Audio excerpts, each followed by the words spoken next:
All right, here we go. Making that actually cuts out some of my light. How about that? This is my TV. Let's get that to where we have just a little bit of light coming from it. Maybe it didn't. Maybe I'm hallucinating. It's fine. It's whatever. Hello. Welcome to our podcast, Isekarl Unleashed, where I get to tell you about my thoughts, my opinions regarding the things that I care about. And where I will like completely botch everything as I attempt to do so.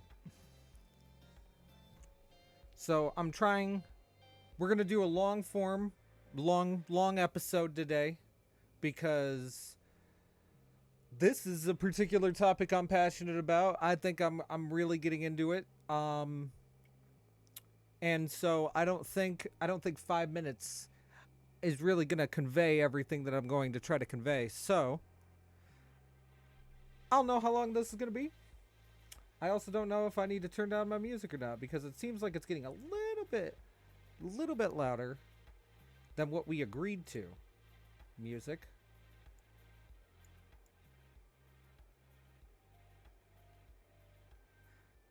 There we go. There we go. That's probably a little bit better. Actually, it probably wasn't that bad to begin with, but it's better now that I said so. So, like the title suggests, probably, I haven't written it yet. Today we're going to be talking about XDefiant and the future of esports, just as a whole. I'll be answering some questions that I got here, giving my thoughts, my feelings. Do I want to go up with my chair or not? Yeah, there we go. There we go. All right. Sorry about that. Ignore that. Don't think about it too much. Now I'm barely hearing the music at all. The heck is going on? It just started. I'm using the audio library. I want to thank you very much for that. Audio library for all your fantastic audio library needs. Oh my god, stop opening that. Okay, here we go. Beginning of the episode. God. All right. How do I want to start this? I think I want to start this more talking about XDefiant. And not just XDefiant itself, but my overall, like, relationship with Ubisoft. Ubisoft has been, like, the cornerstone of my childhood.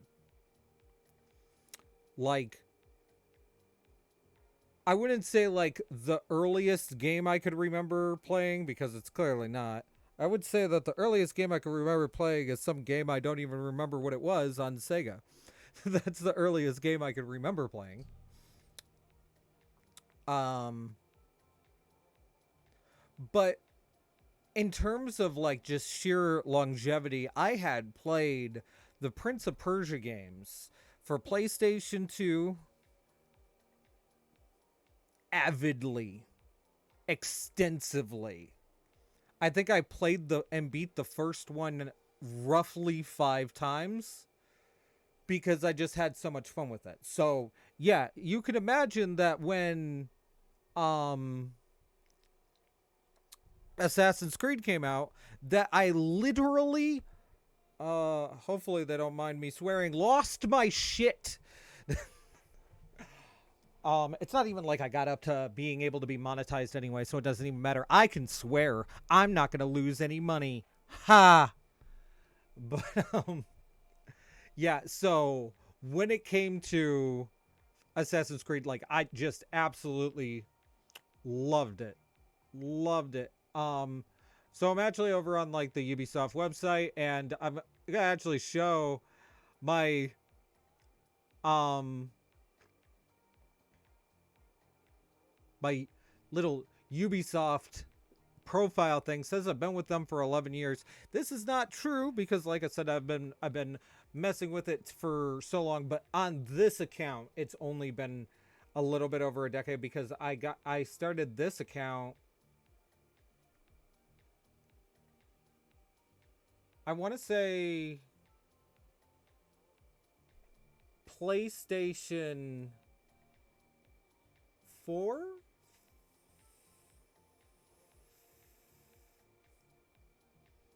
Because what happened was I turned in my PlayStation 3 to buy a PlayStation 4. And then from there, I think I started a new account, which is this one. And I actually renamed it recently. It used to be Noob for Love. I'm gonna open that every single time, every single freaking time. Um,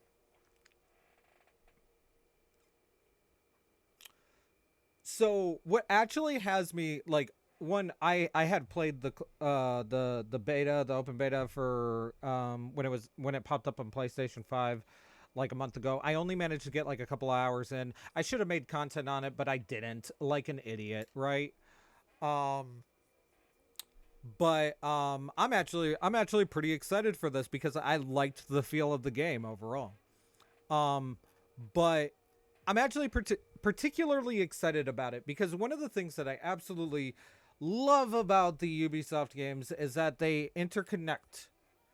They have references to other games, and like these references also kind of like play into the idea that they're set in like the same like world just as a whole.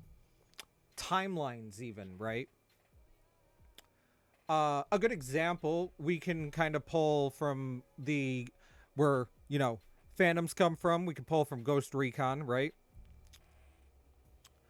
So when it came to the Ghost Recon Wild, or we had Ghost Recon Wildlands, and then its sequel, Ghost Recon Breakpoint.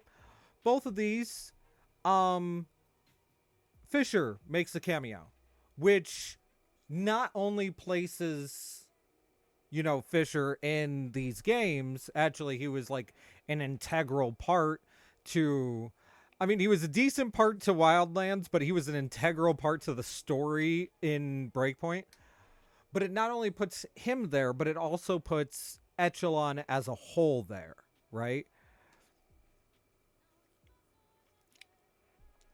Now, then you have the Far Cry games, and what's good about all of these games is that they're all very isolated situational games, right? So, like when it comes to um the Ghost Recon games, you're looking at super Black Ops missions. When it's Splinter Cell games, you're looking at some deep, deep, deep spy stuff, right? The Far Cry games are always isolated scenarios. It's because like for example, you could pull like Far Cry 5 and like the events of Far Cry 5 take place in Montana. None of the other games are taking place in Montana. So you're clear to do whatever you want there and determine what sort of events are happening there, like, the uprising of a cult or something like that, right? I haven't actually had a chance to sit down and play 6, but that's where um I'm under the impression that the resistance faction of 6 is the Libertad. Then we have DedSec, and the Watchdog stuff I absolutely love because it interconnects quite nicely with the Assassin's Creed stuff. Like they've directly referenced each other, um to the point to where when it comes to the main antagonist of the Assassin's Creed stuff, the Templar Order, Abstergo Industries, and then you get Abstergo Entertainment, and then you find out that they also made another subsidiary called Bloom, and then you find out that Bloom, creates the whole CTOS, good way to control everybody, and then that's when you get the whole. So the Watchdog stuff had always really placated at what goes on in the modern day of typical cities and stuff, and then the Assassin's Creed stuff is more isolated stuff because you will be hopping in an Animus and going back in time, kind of thing, right? Now, then you have the Cleaners, and the Cleaners are a specific faction that take place in the Division games.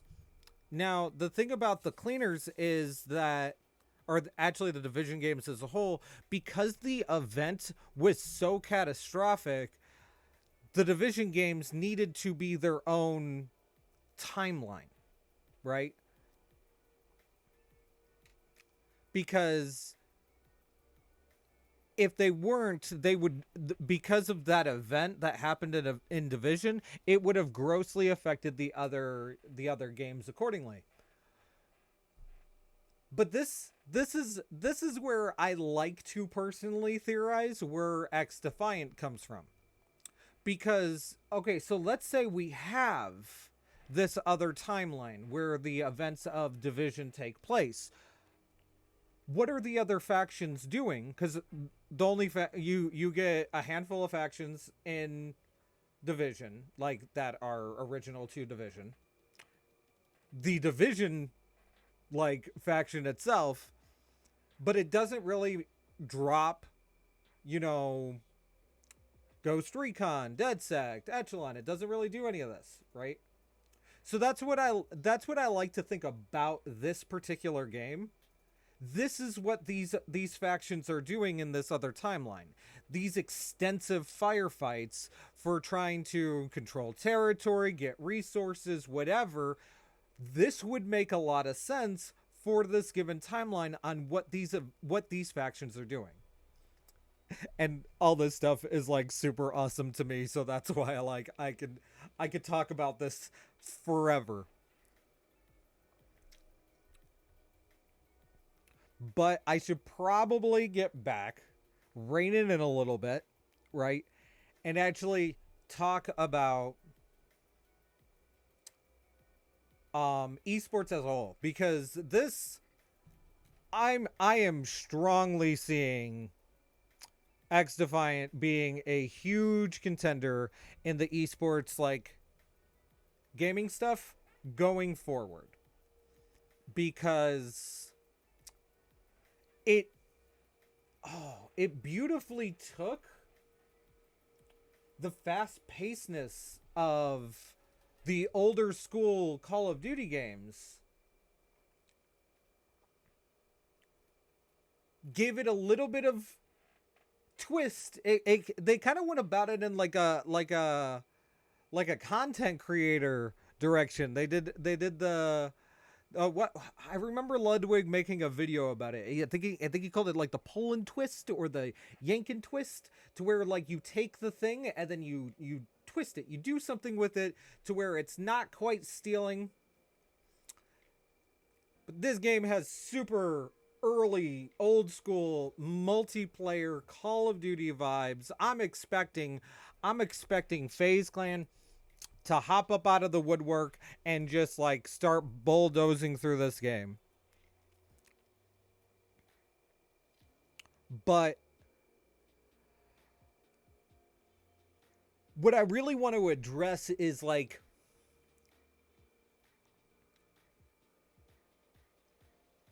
I feel like we're about to make a really impactful, like, change with esports as a whole.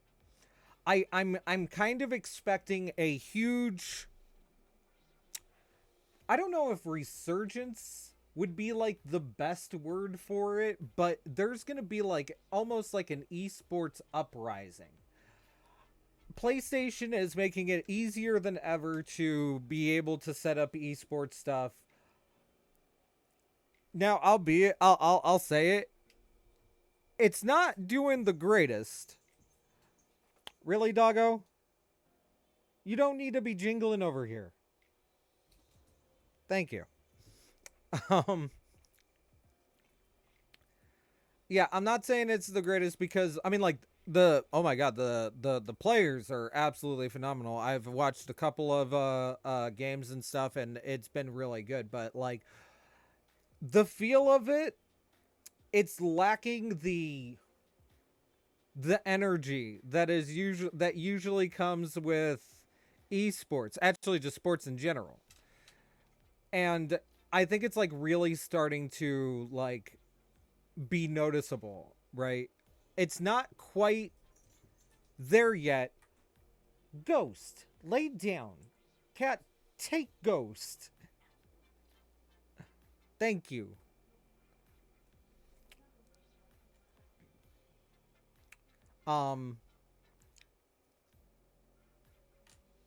Where was I? I'm terrible at keeping track of myself. It's like I don't want to speak bad on it because it just started out. So like it taking a minute to actually gain traction makes a lot of sense. It's just I do want to, address the fact that it's not really doing that great, right?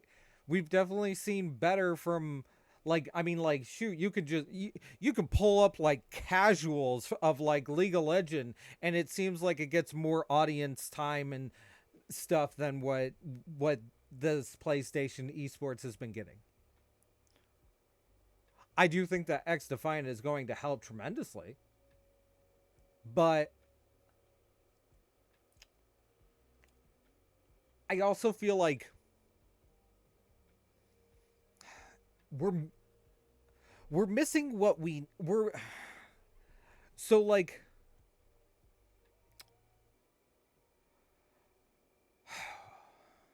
what I'm thinking the problem is that there's like if we directly compare this to like regular sports. This is actually going to sound kind of mean. But if we actually directly compare it to regular sports, we have a huge like fan base, one just natively. And one of the main reasons why I think that is the case is because I think a lot of these fans came to terms with the fact that they're not about to be a professional sports player earlier on in life, but they could be a professional fan kind of thing. Whereas the contrast is happening with esports as a whole, right? We have it set up to where more people can like feel like they can be, a professional esports player, right? Because of the fact that like it doesn't require nearly as much physical labor, right? I mean, it does still require skill. We shouldn't sleep on this, but being able to put the time and effort in towards playing a game and getting better at that is probably considerably a lot easier than doing the same thing with like real world physical labor. So yeah, we have more of the reverse. We have more of like people that can just outright play the game versus like people that can't, right? Yeah, sure, you could always play some sports, right? But it's probably not quite the same as being able to play professionally. That being said, I absolutely love the uh those YouTube videos of like when you got guys talking shit and then other guys like, you know, dunking on them and shit. Like I love that stuff. That hands down, it is like one of the best things to like sit down and watch. Uh, uh,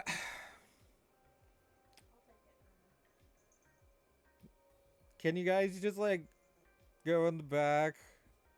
Thank you. Professional. And actually it's kind of a lot to do with a lot of stuff online, and this right here, a lot of people like see it as like stuff that they can do because they can, right? They can do this stuff. There's nothing physically stopping them from being able to do this other than the actual act of growing, but it's a little bit harder to grow in a space that's more where there's less people being fans of stuff and more people actually trying to do the stuff. So it's just kind of, I don't know. It's an interesting thing to like just kind of like watch that sort of evolution or growth, or not. I guess that's not quite right. They're more of like a just that direct comparison and then noticing the sheer difference and like what that really means. Now,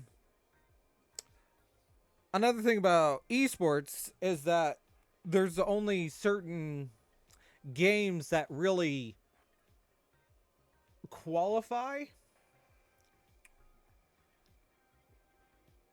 and that's not really the case with like physical sports. um that's actually kind of like an interesting correlation. um there's not really like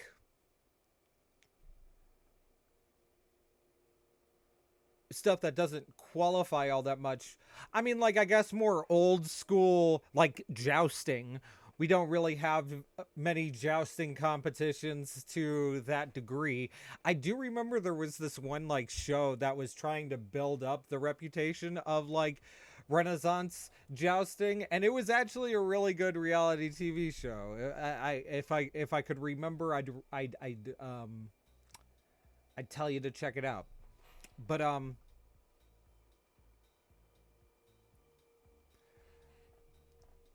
what I'm expecting to happen in the future, though, is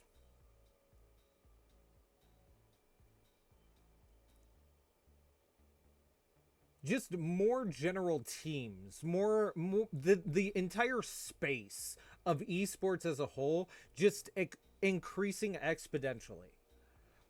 A lot of people say that we're there now, and to me we're not.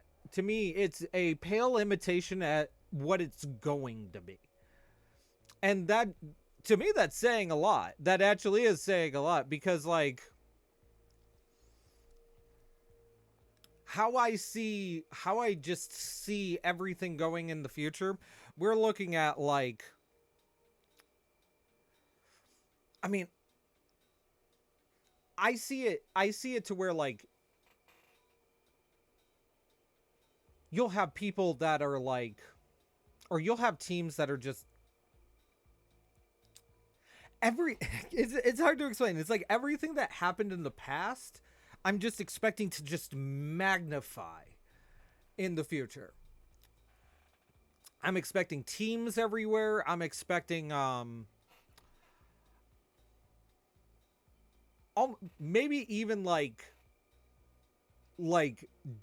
teams dedicated to like individual states, individual cities, even like maybe that is kind of what I'm expecting.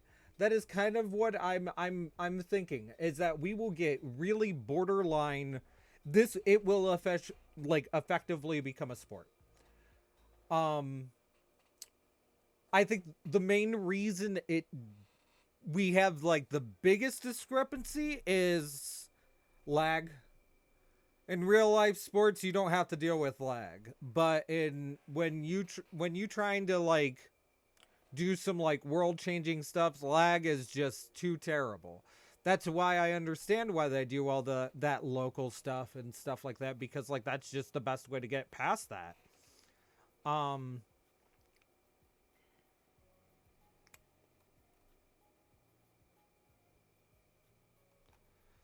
so I'm gonna go ahead and answer these questions real quick regarding all this. But before I do that, I am like super excited about XDefiant.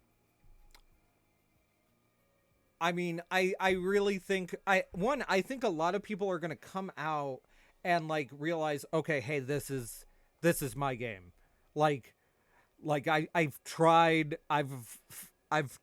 Warzone, I've tried Fortnite, I've tried Apex. Heck, I even tried Halo. Halo's not doing too hot from what I can tell. But like this one here is my game. And then like you'll have that dedicated fan base, and I think a lot of people will be genuinely interested in it just because I think it's mainly going to be a lot of like 90s kids. I think that's really going to be, I mean like yeah, sure we be in our 30s. Right? So like up to like 93, but like going forward a lot, you know, you got the rest of them that'll be entering their 30s here soon, right? So like I think a lot of the 90s kids will just really attach to this game. um and with just how it feels, it's actually a type of game that I've needed for a while myself, because like it's a plug and play game. It's which I just games are going too much the Fortnite route to where everything's just on such a big scope and stuff like that. And it's not like I have a problem with it. It's just like sometimes I'm just not in the mood for dealing with the storm. So, yeah, let's go ahead and answer these questions real quick. Okay, so, and you should answer these questions yourself. I want to know what you guys got to say in the comments, or you could send me like a voice message of your thoughts regarding all this. I'm super excited to hear any kind of feedback whatsoever. So, what do you think has been the most significant factor contributing to the rapid rise and popularity of esports? I mean, probably just sheer convenience. I mean, who doesn't have something that they can play a game on? And even mobile games have esports competitions. Everything's getting it. And that is, yeah, so I think it's like the sheer level of convenience that is really making it to where it's becoming more popular. The only problem is the fact that that popularity is not divided. Most people are playing rather than watching, kind of thing. And that it's not like that's like a super bad thing or anything, but it's also the reason why it hasn't gained the level of popularity that it could hit, because people want to just we've always had this, even with like the sports before, right? People have always wanted to be, you know, like their favorite, you know, basketball, football player, whatever, right? But there was that physical divide. Whereas this is, in order to be more like your favorite person, there's just sit down, have fun playing a video game vibe. That's the sheer difference between all of this. All right. So, in your opinion, how has the emergence of esports impacted the perception of the gaming as a legitimate? Oh, okay. this is worded in a way to where like it's like a lot of big words and I'm really small, but pretty much if I if I think that the rise of this has become like people are actually viewing it as a legitimate profession or career path. I don't think we're doing it as much as we should be. I think we should be we should be really getting into this as like a extensive career path, because it's just going to be just like actual sports. You're going to have managers, you're going to have coaches, you're going to have agencies, you're going to have like networking, you're going to have all of these things. They are going to attach to this. What needs to be done is to where people are actually doing this on that professional level, and it doesn't always need to be like the only competition is like do this and you'll win $1 million kind of thing. It can always be just regular competition as like in other words, the actual like imagine like a ESPN but like a EESPN, excuse me. Like to where like actually I don't even think that would work. But like there is so many legitimate jobs, professions, career paths that can be established off of this, that's not even playing the actual game. No different than how, like, I don't know how many times I'm going to correlate regular sports at this point. All right, so which games or tournaments have had the greatest impacts on the growth and recognition of competition or competitive gaming in your views?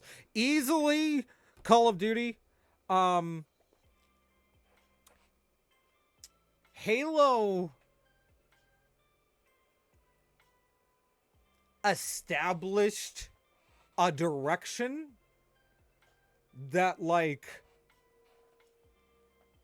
of like how we could play games, but it didn't really start the like esports trend. Call of Duty did, hands down. And it continued to do so, even though like after a certain point some of the games got weird. But now they have Warzone, which just seems to be like exactly where like Call of Duty plans on staying, and like I don't blame them. It kind of works for it. So it's one of those things. It's a fun vibe. I really enjoyed that like Godzilla versus King Kong thing. I'm not a fan of like everything being so event based though. God. Like see, this is why things aren't like good for casual players, because something like a battle royale with Godzilla and King Kong running amok would have just been a permanent game mode in casual Playerville, because that's so fucking cool. It's just, ugh. Everything's always about like grinding for those skins, and like I need like a better reward system. But yeah, so to answer that question, I really do think it's Call of Duty that really did it. You do have your fighters scale pretty well in terms of like esports popularity and growth. Heck, I was getting really into this one Tekken tournament for PlayStation that happened not that long ago. It was just absolutely a blast to watch. and it wouldn't surprise me if there's like, but like that is like another thing about like the sports and esports in general is that you have all of these different like genres, and that's kind of how it is. Like that's what makes it like different sports. It's like the difference between baseball and football, right? Is the difference between, you know, fighting esports and FPS esports. Do you believe that esports should be considered on par with traditional sports in terms of recognition, support, media coverage? Why and why not? Considering I've been making so many freaking correlations with regular sports just on its own, yes, I absolutely do. Mainly because the day and age that we are going into is becoming digital. So sports becoming digital just makes a lot of sense. I don't think sports themselves will ever die. So it's not like that's anything to ever worry about. But like, yeah, I think like in terms of, you know, recognition, support, media coverage, jobs, everything. Like this I'm really thinking that we're not on this nearly as much as I think there is potential for. And like I'm not saying that like we should be doing the level of coverage tomorrow, but what I am saying is that there is like a huge gap between esports and sports. I kind of want to like want to get in my box. But how? Okay. Okay. And then trying to make it flat. Oh my god, this is so hard. Okay, so there's my hand. And then like, oh yeah. Yeah. This is not a natural way to do this. But so there is a sizable gap between sports and esports, and I hope I can think of what it is that I'm trying to talk about. Um in terms of like just general coverage and whatnot. And pretty much I'm not saying, let's say this is sports and this one's esports. I'm not saying that we're trying to get all the way here by tomorrow, but it would be considerable to just like kind of get like to right here kind of thing, right? Is what I'm saying to like get us closer sooner rather than later. All right. How do you think the integration of esports in pop culture, such as collaborations with music artists or appearances in movies and TV shows, has influenced its mainstream appeal?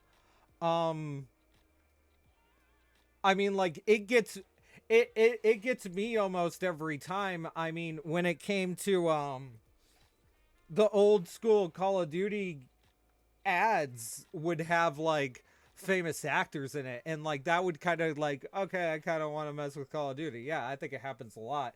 I think that's another reason why I'm kind of like why there's like a good vibe. I mean, like, so this isn't even like an esport. When it came to Cyberpunk 2077, you had um Keanu Reeves, right? He was like became the poster child for Cyberpunk because he plays a very um important character to the story, right? And then we got the DLC that's coming out, and Idris Elba is becoming is uh a very important character, integral character to that story. And I think it would just be really cool to really reduce that barrier between, you know, um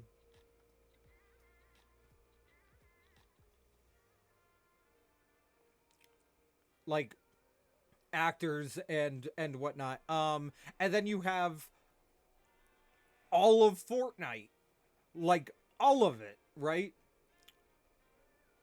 Constant crossover skins. And like there's even like a little thing to Fortnite's lore to where it's about like how, you know, the various characters get sucked into it, and apparently it mainly has to do with Batman, and even a good chunk of it has to do with the Bat Who Laughs, and like you know, stuff like that is really cool. Mr. Beast has a skin in it. Ninja has a skin in it. I would love a skin in it. I only dabble with Fortnite. I don't even play it that much, right? I only dabble a little bit. I just think it would be cool to have myself in it. Okay, so like actually, you know what? If Fortnite, if you happen to find this, what I'd like you to do to make me, right? It doesn't really need to have like that much to my likeness. If you don't like my face, you can give me a ninja mask, like freaking ninja, right? If you want to do it that way, it doesn't matter. But like the idea, there's two ideas that I really like. I'd like my tan skin, right? But like two ideas, right? One, get my blue glasses. These are like a staple. Mainly because of the fact that I have light sensitivity issues.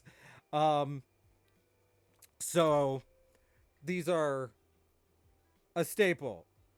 And like every time I'm getting new glasses, they're gonna be like this or very similar. So like they're just gonna be a part of me, right? And then when it comes to my hair, I dye my hair. I don't really have a set thing to dye my hair. So if you could do me a favor, could you imagine if I actually got a a Fortnite skin? I mean, they have everyone get into Fortnite, so it's not like it's that extensive. Okay, so if you could do me a favor, if you could make it to where like, yeah, it's got like my curls, whatever, got the undercut, whatever. But the big thing, okay, you see my glowy blob stuff, or even my mic. What I want is my hair to constantly change colors like that. That is another thing that I want to be my staple. I want it to be fun that you're running around as me, right? And like it's the constantly changing, like if I could actually get my hair to just constantly change colors, like that would be the dye that I would get all the time. Like, but yeah, those are the things I'd want for my Fortnite skin. And actually, you know what? Let me know in the comments. How would you want, describe to me how you would want your Fortnite skin. All right. All right. Let's see. From my perspective, what challenges or controversies does the esports industry face, and what steps could be taken to address them? Um, I mean, like the biggest controversy is the fact that I don't think we're taking it as seriously as we should. I don't think we're investing as much time in it as we should. And I think that's actually a really big controversy to it. Again, one of the big issues is that I do think that there's more people trying to get into it than there are people trying to watch it and enjoy it in that aspect, which could be an overall problem. But considering the world is going digital, I mean like I occasionally spend a like I'll just put a stream on of someone just, wrecking something on like Apex or something just to like, make some decent background noise. I mean, it would be kind of cooler to actually know like team names and stuff like that. And yeah, we can do stuff to a certain extent, but there's still like there's a gap. There's a gap. That's the biggest like controversy, is this overall gap. All right, let me get a drink.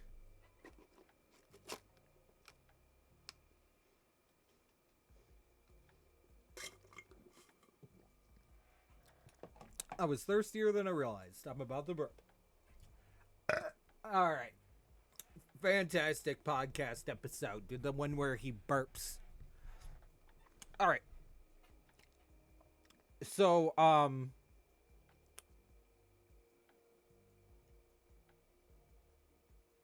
want to just go ahead and take a quick little moment to ask, if you haven't, subscribed, please subscribe. I'll talk about like all kinds of stuff. If there's stuff that you're interested in my opinion on, let me know in the comments down below. I will give you my opinion.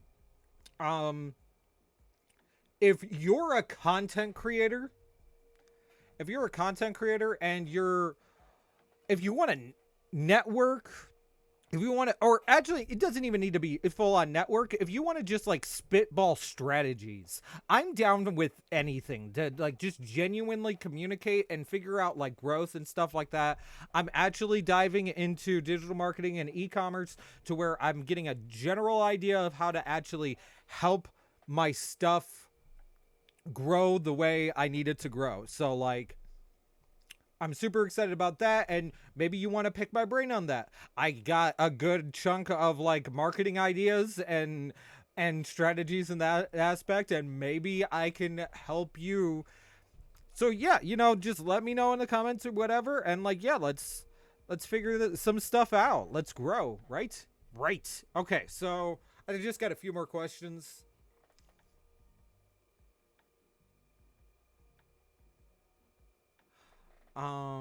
Is this a repeat question? What impact do you believe the involvement of traditional sports teams and investors in esports has had on the industry's growth and development? I'm not 100% sure, but the idea of like, let's say like a retired professional like basketball player or football player just plays like streams like basketball or football, I think that's like marketing, that's branding right there. That's gold, right? For them to just like play games to that aspect. But other than that,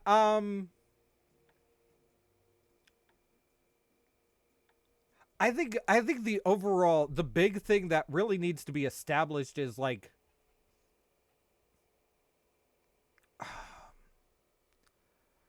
it's that gap. It's the gap that I keep talking about. Like it just really needs to be addressed, and once it is, like we can actually see some crazy stuff going forward, I think.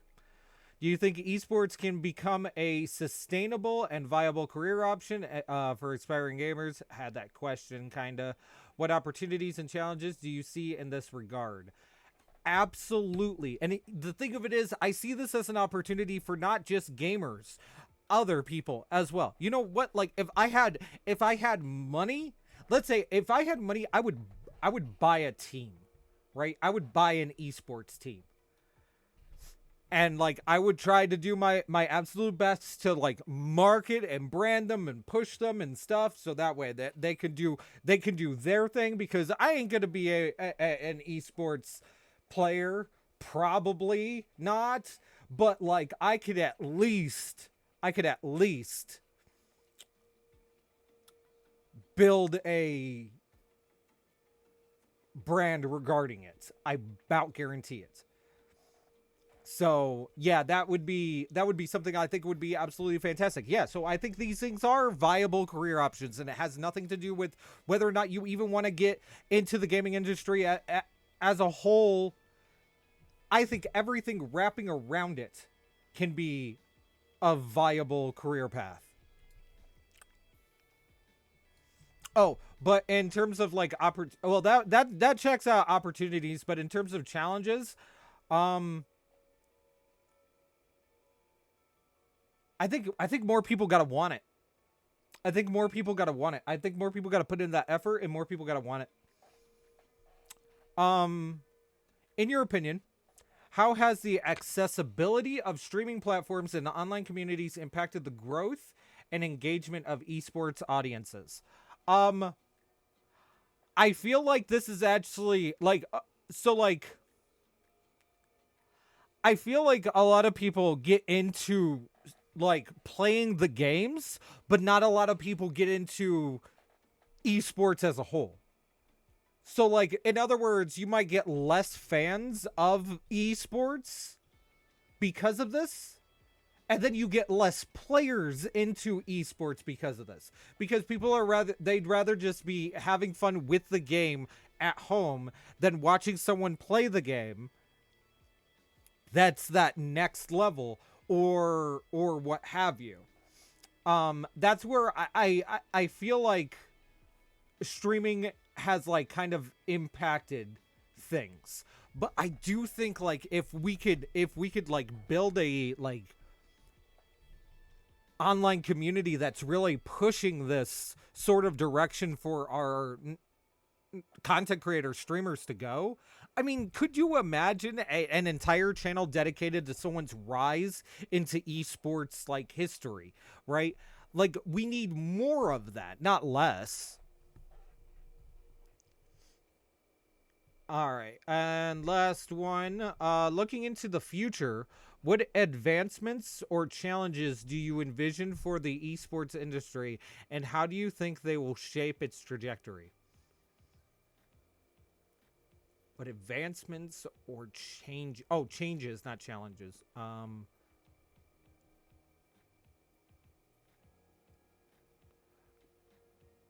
Do you envision for the esports industry, and how do you think they will shape its trajectory? I'm not fully understanding this question.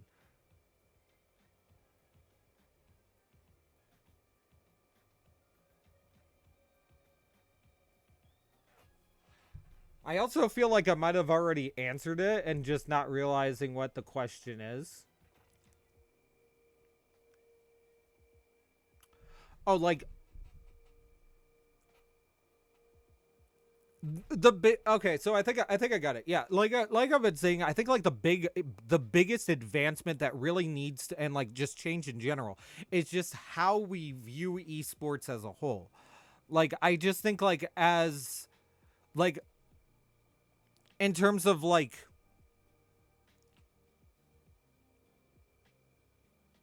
I think a lot of people,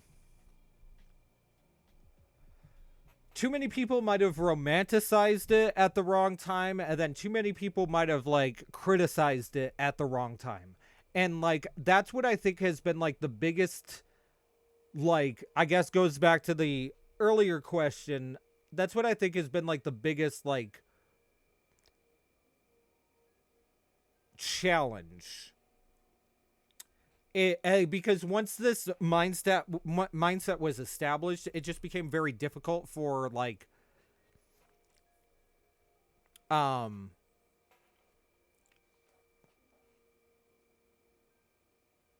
yeah, it just became very difficult for this stuff to like really advance. Um I think if we can get ourselves out of this mindset and really realize the direction that esports is going, because the esports is going in that direction regardless of whatever your mindset is. It's just, I feel like a lot of people are just, they're sleeping on it. They're sleeping on the overall idea. And I think it's a missed opportunity. That's what I'm really thinking.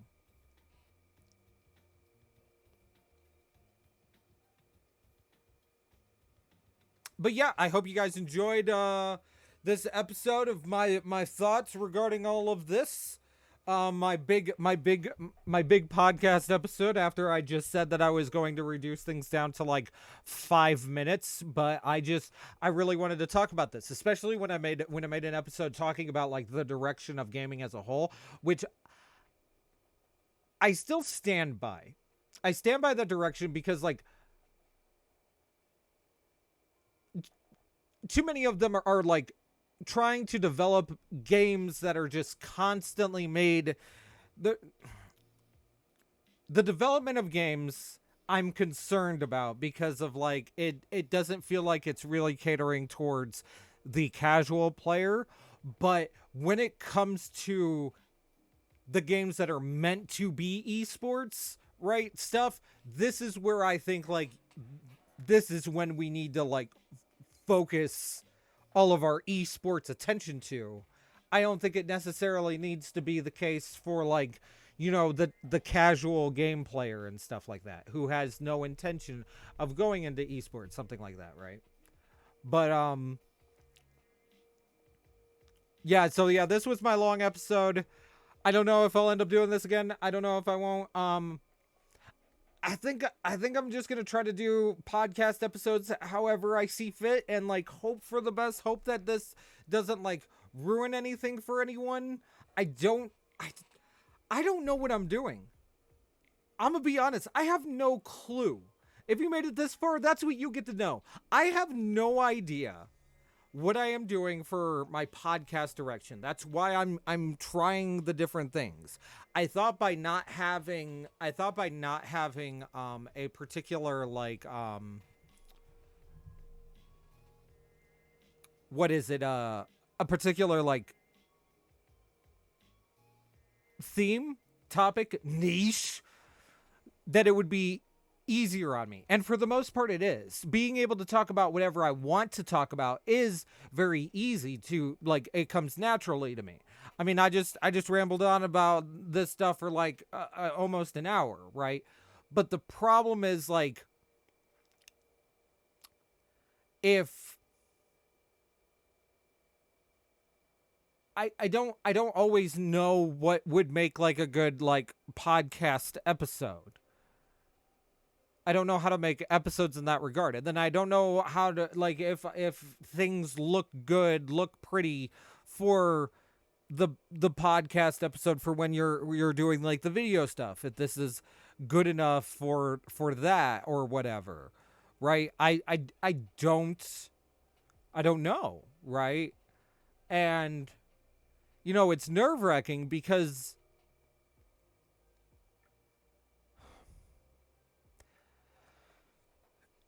it feels like I can do it.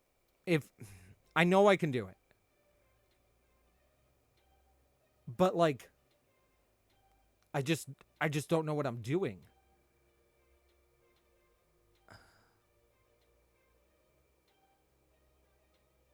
And that's the truth of it. That's me. And all I can do is just keep going and see what happens. That's all I'm going to do. And if you are currently going through the same thing,